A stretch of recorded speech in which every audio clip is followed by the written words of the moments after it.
Bonjour à toutes et à tous. Donc, je suis Laurent Zieskiewicz, je travaille à l'hôpital Nord de Marseille. Je remercie beaucoup le comité d'organisation de m'avoir invité. En plus, pour parler de marche à pied, alors, mes parents sont profs de sport, ils seront fiers de moi. Et voilà, vous allez voir que c'est intéressant. On va parler de deux aspects de la marche à pied et du patient debout. Il y a l'aspect un peu pour tout le monde, c'est aller au bloc et repartir du bloc éventuellement à pied. Et puis, il y a l'aspect plus spécifique, RAC, pour les patients qui ont une chirurgie majeure, qui sont particulièrement à risque de complications post-opératoires, où là, on peut faire de la marche à pied dès la SSPI. Alors, si on compare, en fait, on peut déjà voir que la marche à pied, ça fait vraiment partie intégrante, c'est un pilier de la RAC, mais c'est aussi construit comme la RAC. C'est ça qui est intéressant. La RAC, c'est multidisciplinaire, périopératoire, centré sur le patient. Et finalement, quand vous envoyez un patient à pied au bloc opératoire, bah, ça fait intervenir les brancardiers, les AS, les infirmières, les médecins. Donc, c'est pluridisciplinaire.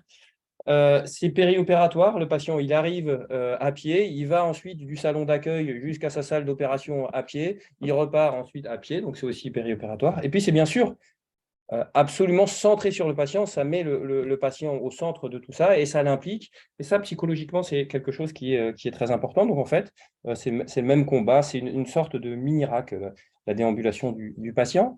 Et ça fait aussi intervenir des aspects organisationnels. Donc, on est dans la RAC, on est dans l'optimisation du parcours patient, et c'est de ça dont on va parler maintenant. Alors, dans un premier temps, on va parler de ce qu'on peut faire quasiment pour tous les patients. 90% des patients, c'est-à-dire essayer de les faire aller au bloc à pied, éventuellement revenir à pied ou en fauteuil roulant. Ça a un double objectif, un double intérêt. Ça a un intérêt pour le patient et un intérêt pour la structure en termes organisationnels et éventuellement en termes d'image. En termes d'intérêt pour le patient, c'est ce qui avait été décrit dans les années 2010-2012 comme le patient 3D, debout, digne, détendu. C'était, à mon avis, quelqu'un qui faisait de la publicité qui avait inventé ça. C'est vachement bien. Et ça a commencé les années 2010-2012. Nous, on avait des lits roulants, on n'avait même pas de brancard dans ces pays, donc on n'avait même pas vu ça passer. Mais il y avait notamment l'IPC à Marseille qui faisait partie des 3 centres qui en faisaient partie. Alors, les intérêts pour le patient, qu'est-ce que ça peut être? Eh ben, c'est de lui laisser un choix et de le mettre acteur du soin. Et ça, vous allez voir que c'est vraiment capital à chaque fois qu'on veut faire marcher un patient. C'est vachement important de les motiver. Et puis, le patient, en fait, son attitude, son rôle change et il est accompagné, il est plus emmené. Et même la position par rapport au brancardier, etc. Nous, on a des patients qui nous disent qu'ils n'aiment pas quand le brancardier est devant parce qu'ils ont peur qu'on ne puisse pas s'occuper d'eux, mais ils aiment bien quand le brancardier est à côté, mais en même temps, ils sont contents de ne pas être poussés par le brancardier dans un lit. Donc, c'est vraiment quelque chose de très important sur le plan psychologique. Mais pour ça, il faut déjà avoir anticipé pour que le patient ait le choix. Quand on arrive et que le brancardier arrive, il dit de toute façon, je n'ai rien pris, c'est à pied, vous n'avez pas le choix. Voilà. Donc, il faut que ça ait été un peu anticipé, que le patient était prévenu. Il faut respecter son intimité. Bon, il ne faut pas qu'il se trimballe avec les fesses à l'air dans les couloirs. Et il faut le mettre dans les bonnes conditions. Par exemple, il ne faut pas qu'il aille à tâtons jusqu'au bloc opératoire parce qu'on lui a enlevé ses lunettes. Donc, il faut essayer d'avoir un endroit pour garder tout ça. Et puis, comme une image vaut 1000 mots, ça, c'est il y a 2 semaines, un patient en chirurgie thoracique, je remercie le chirurgien Pascal Thomas qui nous a donné ça, qui est monté au bloc avec ses prothèses et qui a laissé ses prothèses dans la salle. Donc, vraiment, pour que le patient fasse ça, c'est qu'il est motivé et c'est qu'il en a envie. Donc, il y a probablement des bénéfices principalement psychologiques pour le patient. Pour la structure, il y a aussi des bénéfices.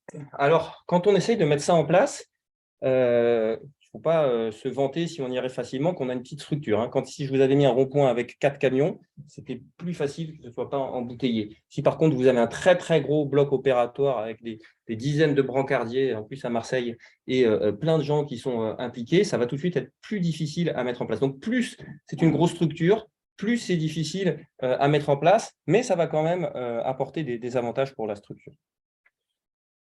L'avantage, c'est la facilité de brancardage. Les brancardiers sont quand même toujours contents quand ils viennent et qu'ils prennent un patient et qu'ils l'amènent à pied. Et ça, ils sont toujours partants et c'est pas mal. Ça peut permettre une facilité de programmation si c'est à peu près pareil pour tout le monde. Il n'y a rien de pire dans un système que d'avoir plusieurs systèmes différents. S'il y en a qui montent alité en brancard et d'autres qui montent alité en lit, là tout de suite ça va commencer un problème parce que certains seront montés en lit, vont redescendre en brancard et le lit sera resté au bloc et il n'y aura plus de lit dans la chambre quand ils vont redescendre. Donc il faut essayer de programmer tout le monde pareil et là ça va forcément mieux rouler. Et puis, ça peut permettre d'améliorer la rotation. Dans un salon d'accueil, dans un bloc opératoire, on met plus de patients assis que de patients dans un gros lit. C'est juste mathématique, ça rentre plus. Donc, on peut éventuellement les faire venir un petit peu plus en avance, surtout s'ils sont dans un endroit qui est un petit peu sympa. Et comme ça, si jamais il y a un problème, une intervention qui finit plus tôt, plus tard, un brancardier qui n'était pas là, qui a mis 1 heure de délai, on s'en fiche parce qu'on avait stocké, entre guillemets, un peu plus de patients dans le salon d'attente. Alors, il y a quand même quelques difficultés. Pour mettre ça en place, il faut avoir des brancards dans la SSPI. Ça peut paraître bête, mais nous, il a fallu en acheter parce qu'on avait des lits roulants et les patients ne pouvaient pas dormir par terre en SSPI. Ça pose la question du confort des patients sur les brancards. Et puis, ça peut faire un passage de plus pour les malades alités et un passage de plus en service avec des brancardiers. Donc, pour des malades qui sont un petit peu qu'on doit mobiliser plus précautionneusement, c'était mieux avant qu'on les mobilise au bloc avec l'équipe finalement d'IBOD ou d'IAD qui arrivait, qui allait les passer sur la table d'opération, qui eux savaient exactement quelle opération il allait avoir, qui étaient peut-être un peu plus attentifs. Donc chez les patients qui sont à risque, par exemple, je sais pas, des patients neurochirurgicaux, du rachis, etc., c'est un petit peu plus compliqué de les faire monter à pied, de les faire monter en fauteuil roulant ou de les faire monter en brancard plutôt qu'en lit. Là, je suis un peu sorti du sujet, mais brancard plutôt que lit, ça peut être un peu plus compliqué. Donc, que nous dit la littérature sur les avantages patients et sur les avantages pour la structure? Alors, pour la structure, moi, j'ai quasiment rien trouvé. C'est vrai que bon, c'est difficile de publier sur le fait que les brancardiers sont plus contents ou qu'on a réussi à augmenter un peu le turnover. C'est pas, à ma connaissance, ce n'est pas trop publié. Pour le patient, qu'est-ce qu'on sait?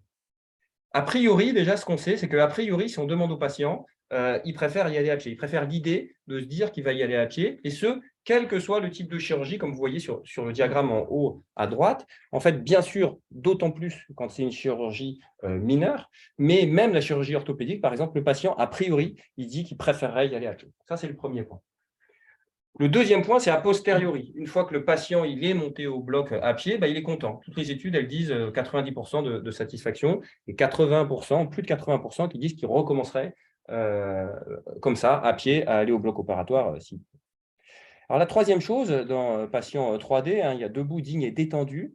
Alors, c'est est-ce que finalement, ça diminue l'anxiété préopératoire de le faire aller à pied? Ça, c'est difficile à mettre en place. Avec les échelles d'anxiété d'Amsterdam, etc., ils n'ont pas encore réussi à le mettre en place. Donc, dans la littérature, pour l'instant, à ma connaissance, il n'y a pas d'études qui montrent vraiment une diminution de l'anxiété préopératoire en allant au bloc à pied. Bon, il n'y a pas non plus d'augmentation de l'anxiété.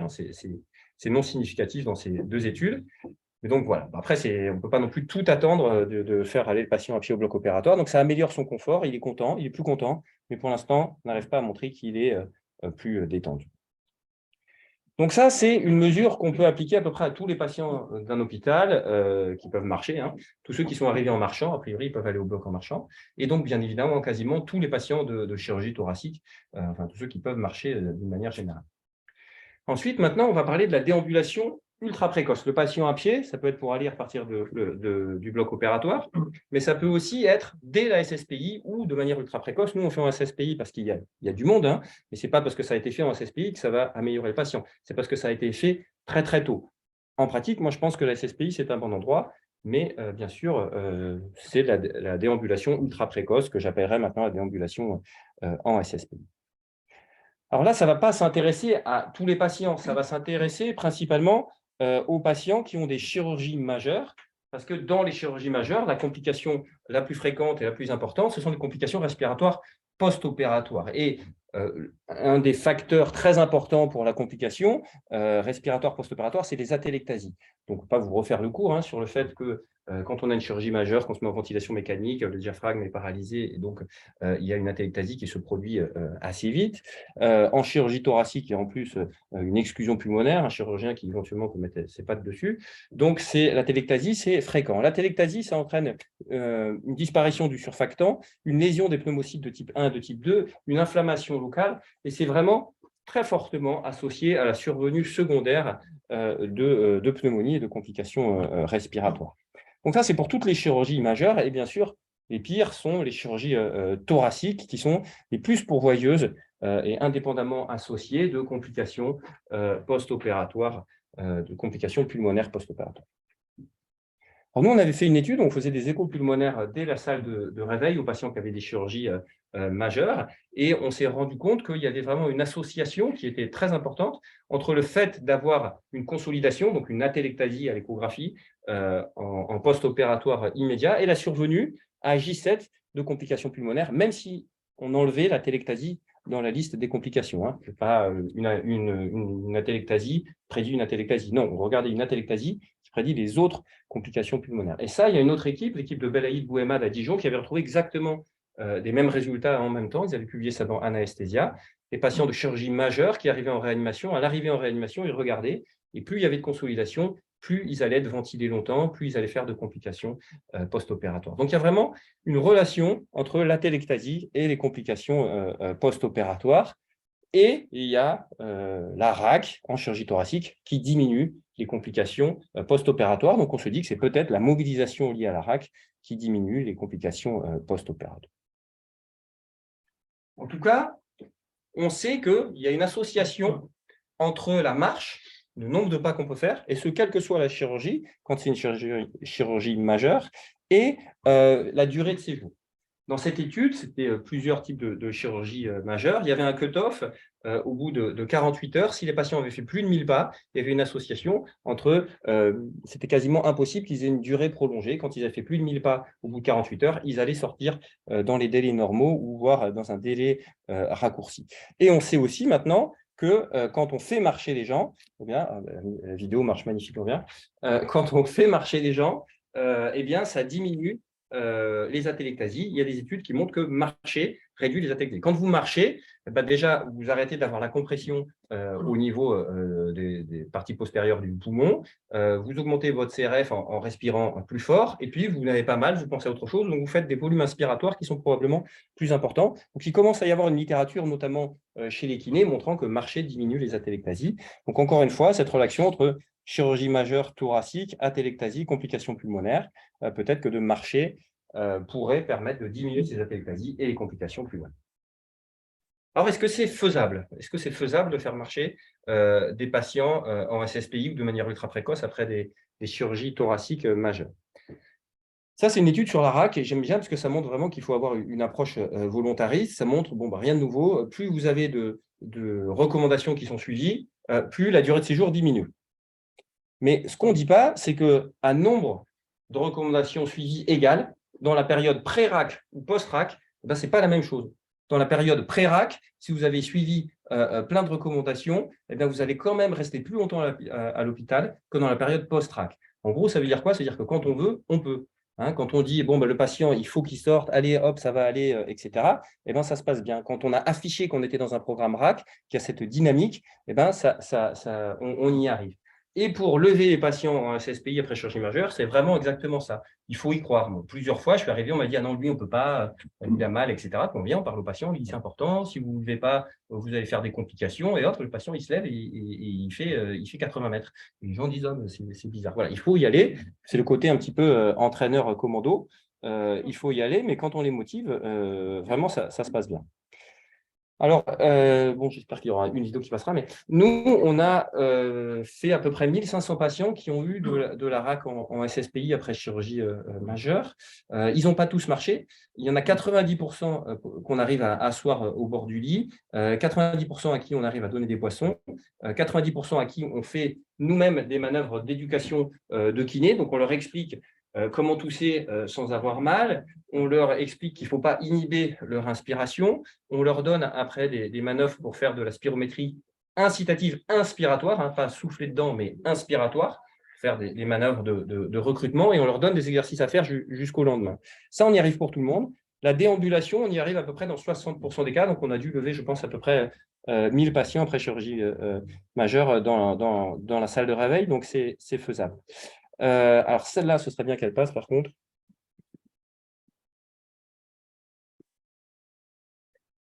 Adrien, toi. Ah ben voilà, Super. La seule qui doit passer, elle passe. Donc voilà comment ça se passe. En gros, le patient il arrive après une chirurgie majeure, on lui donne à boire, on le fait s'asseoir sur le bord du lit, on surveille sa tension artérielle quand il s'assoit sur le bord du lit, on teste éventuellement la mobilité, hein, parce que des fois en chirurgie digestive, les blocs ilio-inguinaux, ilio-hypogastriques peuvent faire des blocs fémoraux. Et ensuite, il se met debout et il ne bouge pas. Ensuite, on le rassoit, s'il a bien toléré, et on part se promener. Ça, c'est un patient qui avait une péridurale thoracique et qui avait eu une chirurgie thoracique majeure, une thoracotomie, 1 heure ou 1 heure et demie avant. Donc, c'est faisable et on n'a pas eu d'incident. Je vous dis, sur à peu près 1000 patients qui ont marché en SSPI, on a bien sûr des patients qui font un peu des hypotensions orthostatiques quand on les met. D'abord, on les fait se lever juste à côté du lit. Des fois, il y en a qui ont la tête qui tourne, on les rassoit. Voilà, c'est jamais allé plus loin que ça. On n'a jamais eu de chute, je touche du bois, jusqu'à présent.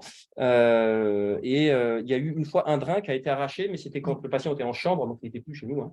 Au moment où il est arrivé, il avait marché en SSPI, ils l'ont amené en fauteuil roulant. Au moment où il est repassé sur son lit, le drain a été arraché. Bon, jusqu'à présent, voilà, il n'y a pas eu de problème. Donc, c'est faisable et c'est safe. Alors, il y en a d'autres qui le font. Ça commence à sortir dans les publications. Ça, c'est hors chirurgie thoracique. Alors, ils gardent peut-être les patients peut-être trop longtemps pour ce genre de chirurgie en SSPI. Je crois que c'est l'équipe du Ponte de la RAC, dont j'ai oublié le nom, Kellett, voilà. Et donc, ils arrivent à faire à peu près 25 ou 30% de déambulation en SSPI dans les 4 premières heures après chirurgie digestive majeure. Les Chinois, ils y arrivent aussi, 178 sur 211, ils n'ont peut-être pas le choix, mais en tout cas, ils marchent beaucoup. Au Brésil, ils y arrivent aussi. Et vous voyez qu'il y a une association finalement, ceux qui ont réussi à marcher il y a une association entre le fait d'avoir marché et le fait de ne pas avoir de complications. Encore une fois, est-ce que c'est l'œuf ou est-ce que c'est la poule? Est-ce que c'est parce que c'est des patients moins lourds, moins graves qu'on arrive à faire marcher et qu'ils ont moins de complications? Mais sur ces études, on commence à voir sortir une association entre le fait de marcher et le fait de ne pas avoir de complications. Et puis, il y a la plus belle étude qui est américaine, celle dont je vais vous reparler après, qui montre que dans la période post-ERAS, donc là, quand ils avaient vraiment mis en place la RAC et que c'était bien établi, ben finalement, il y a 97% des patients qui arrivaient à marcher en SSPI après des lobectomies. C'était souvent par vidéo-thoracoscopie, hein, mini-invasif, mais il y avait 97% des patients qui y arrivaient et 85% des patients qui arrivaient à faire plus de 80 mètres dans la SSPI dans les 2 heures. Donc, c'est fiable, c'est faisable et c'est safe. Donc maintenant, la question, c'est est-ce que ça bénéficie aux patients de le faire marcher de manière très précoce ou au moins de le faire marcher avec aussi d'autres petites mesures en SSPI, avec d'autres petites mesures de rampe. Donc, cette étude qui a été la première au monde à le faire, hein, donc je viens de vous parler de Kandar, qui est une très belle étude. Finalement, ils ont eu 304 lobectomies qu'ils ont comparé à 100 lobectomies avant leur RAC en SSPI et ils ont trouvé une diminution significative de la durée de séjour. Alors, ils ont des durées de séjour qui sont très, très, très faibles. Hein.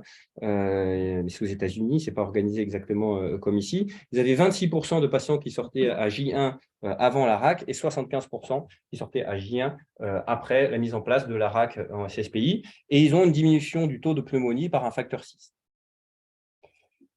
Nous, on a fait le même genre de design d'études. Donc, vous avez vu implémenter la RAC en SSPI pour toutes les chirurgies majeures, comme je vous ai montré sur la vidéo précédente. Et on a regardé en chirurgie thoracique parce qu'ils ont le recueil, la base de données que vous connaissez, qui s'appelle EPITOR. Donc, on pouvait avoir une bonne idée des complications pulmonaires post-opératoires. Et on a pu faire une étude rétrospective de type avant-après. En sachant que c'est un service qui faisait déjà de la RAC, c'est un excellent service de chirurgie thoracique, qui faisait déjà de la RAC depuis longtemps. Mais le problème dans la vraie vie, c'est que des fois, les patients de chirurgie majeure, ils retournent en chambre un peu tard et le kiné, nous, il part un peu tôt. Et donc, des fois, ils n'avaient pas forcément, même s'il y avait des mesures de RAC qui étaient prises de manière générale dans le service, ils n'avaient pas la kinésithérapie à J0, pas toujours en tout cas, c'était inconstant. Donc là, on s'est dit qu'au moins, on avait un moyen de s'assurer que le patient était tout de suite éduqué en post-opératoire, qu'il faisait tout de suite de la kiné-respi et qu'il déambulait. Donc, dans nos résultats, on ne peut bien sûr pas dissocier ce qui provient de l'éducation respiratoire du patient et de ses exercices de spirométrie incitative et ce qui provient de la marche. C'est un bundle qui sont mis ensemble. Donc, c'est un service qui fait de la RAC depuis longtemps, avec de très bons anesthésistes, tout était déjà protocolisé. Et bien évidemment, pour faire de la RAC en SSPI, il faut que les choses avant aient été bien faites. Et quand nous, on arrive en SSPI, qu'on arrive à faire marcher le patient, on fait les malins, mais finalement, on récupère les lauriers pour ceux qui ont travaillé avant et qui ont bien travaillé. Donc, il faut évidemment monitorer le patient, et éviter de faire du maxi-invasif et faire de l'ALR. Et l'ALR a vraiment un rôle très important pour que le patient n'ait pas trop mal et puisse passer. Et donc, c'est 5 minutes, c'est pas 0 minutes. Hein. Ça va. Ça marche. Donc, les résultats. Les résultats sont positifs. On a une baisse quand on fait de la RAC en SSPI, quand on introduit la RAC en SSPI. Dans l'étude avant-après, on montre qu'en fait, on baisse les pneumonies et les atélectasies. On le baisse de manière importante. Mais si on regardait le sous-groupe de ceux qui ont réellement marché, ça, c'est le groupe de ceux qui ont eu de la RAC en SSPI. Mais je vous avais dit qu'il y en avait à peu près 1 sur 2 qui marchaient. Si on regardait le groupe de ceux qu'on a réussi à faire marcher en SSPI, la pneumonie et l'atélectasie diminuaient d'un facteur 10. D'un facteur 10. Et c'était quasiment le Candar, c'est d'un facteur 6. Là, ça diminue d'un facteur 10, ça passait de 11% à 1%. Et en Candar, ils étaient aussi à 1%. Donc, vous voyez que chez ces patients-là, encore une fois, on ne sait pas l'œuf ou la poule, hein, si c'est parce qu'ils sont moins graves qu'on a réussi à la faire marcher, mais en tout cas, chez ceux qui ont marché, la pneumonie et les atélectasies diminuaient d'un facteur 10. La durée de séjour, elle diminuait que d'un jour, mais elle diminuait quand même de manière significative. Et le recours à la ventilation mécanique, il diminuait d'un facteur 6. Donc finalement, ce qu'on peut se dire, c'est que quand le patient arrive, bon, là les temps sont un peu optimistes, hein, mais voilà, on le laisse un peu se réveiller, on le met très vite en position fauteuil, on lui donne à boire, on lui fait la kiné respiratoire, comment tousser sans avoir mal, manœuvre de spirométrie inspiratoire incitative, et ensuite on essaye de le faire marcher. Au début, on a raccompagné des patients en chambre et on a vu qu'ils pouvaient marcher jusqu'à 200 mètres. Voilà. Après, on ne le fait pas parce qu'il faut quand même qu'il y ait un médecin s'il retourne à pied en chambre avec son drain thoracique et sa péridurale. Au début, on l'a testé sur une 50aine de patients et il faisait 200 mètres, il retournait en chambre avec son drain portatif, sa péridurale et accompagné par un médecin. Actuellement, on les fait marcher en SSPI et ensuite on les assoit sur un fauteuil, ils rentrent en chambre en fauteuil roulant quand tout se passe bien, bien sûr. Donc voilà, suite un peu à toutes les études et d'autres qui sont hors thoracique, hein, je vous ai montré celle de thoracique, les recommandations, elles évoluent un petit peu. Il y avait les recommandations sur la RAC après lobectomie pulmonaire, qui étaient très bien faites, mais la déambulation n'apparaissait pas, elle apparaissait que dans 3, si vous recherchez déambulation, faites CTRL F déambulation, elle apparaît 3 fois juste dans les gros textes quand on parle de kinésithérapie. Elle est prise vraiment à part avec la kinésithérapie. Alors que dans les nouvelles recommandations 2022, suite à ces nouvelles études, ça va un petit peu plus loin. Et maintenant, c'est du grade 2+, avec un accord fort de dire qu'on peut mettre en place des mesures de RAC dès la SSPI pour les patients particulièrement à risque, dans le but de diminuer la durée de séjour et les complications, puisqu'il y a 2 études observationnelles. Il est recommandé de faire déambuler les patients dans les 12 premières heures, idéalement. Et donc là, le lieu n'a pas d'importance, mais faites-les marcher très tôt, à la fois pour réduire la durée de séjour et pour réduire les complications post-opératoires.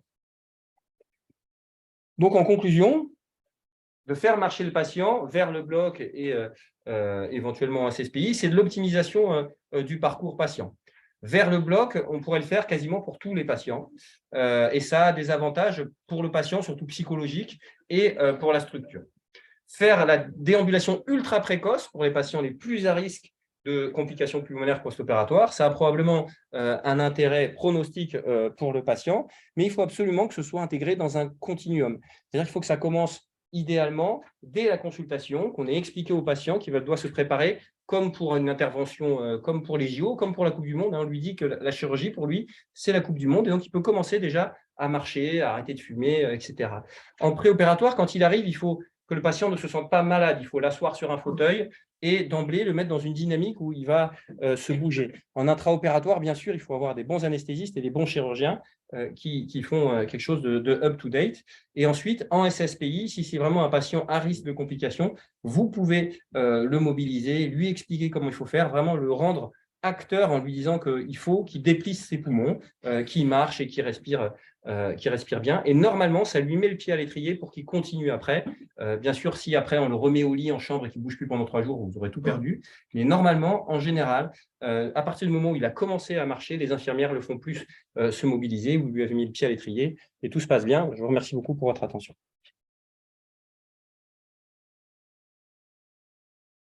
Merci beaucoup, Laurent, pour cette présentation. Est-ce que vous avez des questions? Juste, quand tu dis le taux l'incidence des complications, donc ok, on peut changer ceux qui marchent versus ceux qui ne marchent pas, il y a une différence, mais globalement, ça diminue.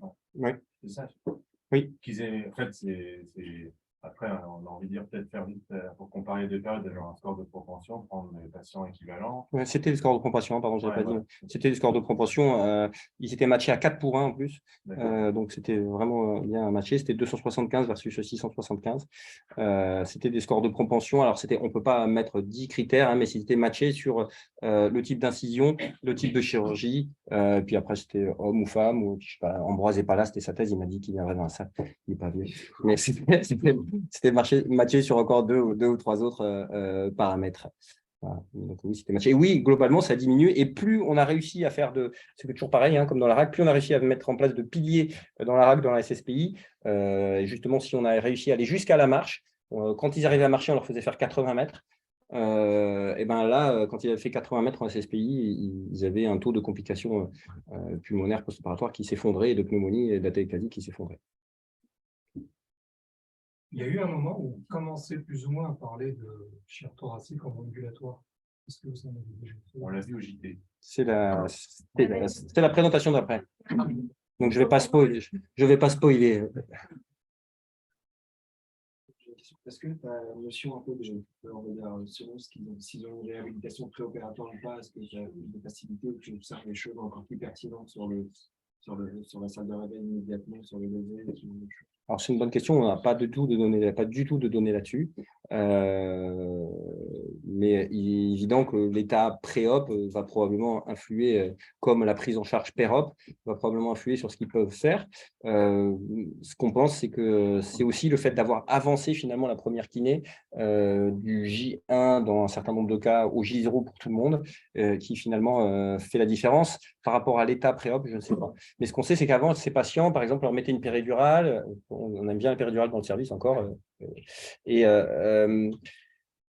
Finalement, ça avait un effet paradoxal. Ils avaient pas mal, mais restaient dans le fond de leur lit. Ils avaient peur de bouger pour ne pas arracher le cathéter. Personne ne les avait vus, personne ne les avait mobilisés. Et finalement, le lendemain, quand le kiné est arrivé, dans certains cas, probablement que c'était déjà un peu trop tard. Une fois que les atélectasies sont constituées, c'est fini. Donc évidemment, c'est des bundles. Hein. Il faut aussi bien ventiler en péropératoire, etc.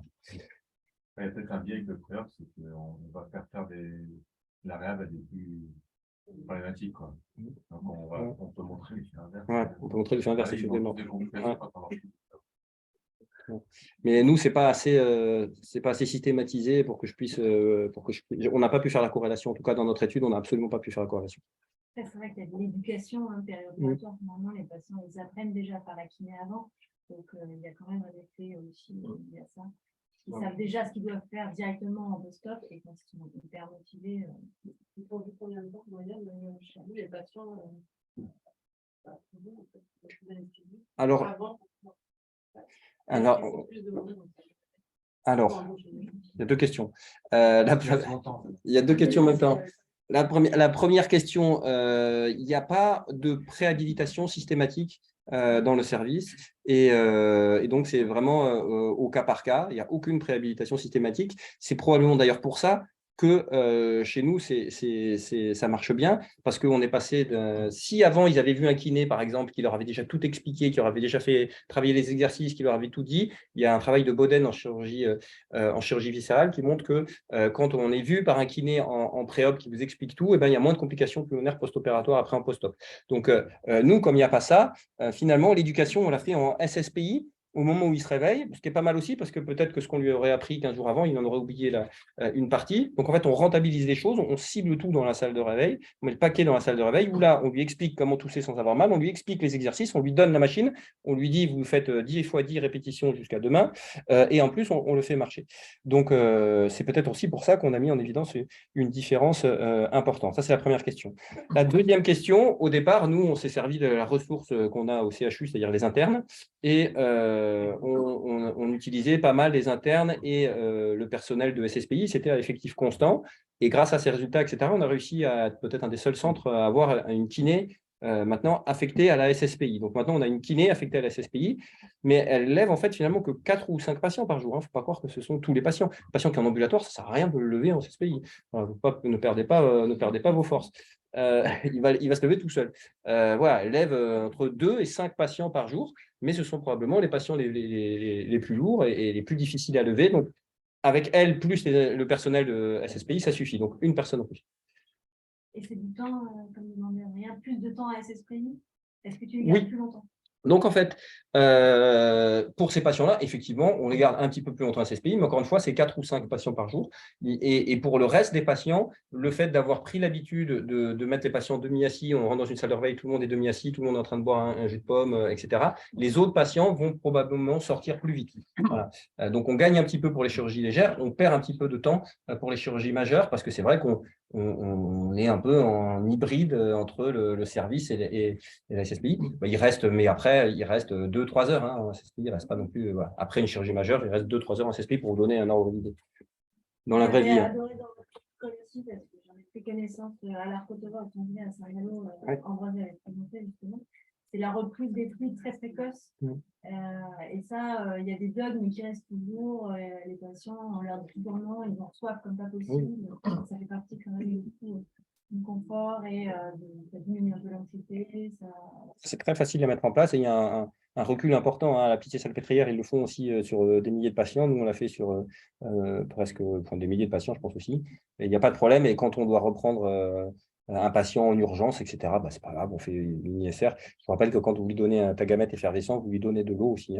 Donc voilà, faut vraiment ne pas avoir peur. Nous, on aime bien l'écho gastrique aussi. Il ne faut pas avoir peur du liquide clair, je pense, dans le ventre des patients. Ce n'est pas dangereux. D'ailleurs, chez les enfants, c'est devenu 1 heure le jeûne des liquides clairs. Oui. Et juste, vous les faites marcher dans un SSPI qui a 80 mètres. Et moi, j'imagine notre SSPI, tous les patients qui ont des choses. Non, on fait le tour par le couloir, en fait. C'est grand. Je sais pas, il y avait une vidéo, elle a pas. Ouais. Alors déjà, c'est que, encore une fois, c'est que 5 patients chez nous, c'est peut-être moins, enfin sur 60 interventions par jour, il y en a 5 qui nécessitent, qui vont bénéficier de ça finalement, un rapport bénéfice-risque. Donc ça fait pas beaucoup.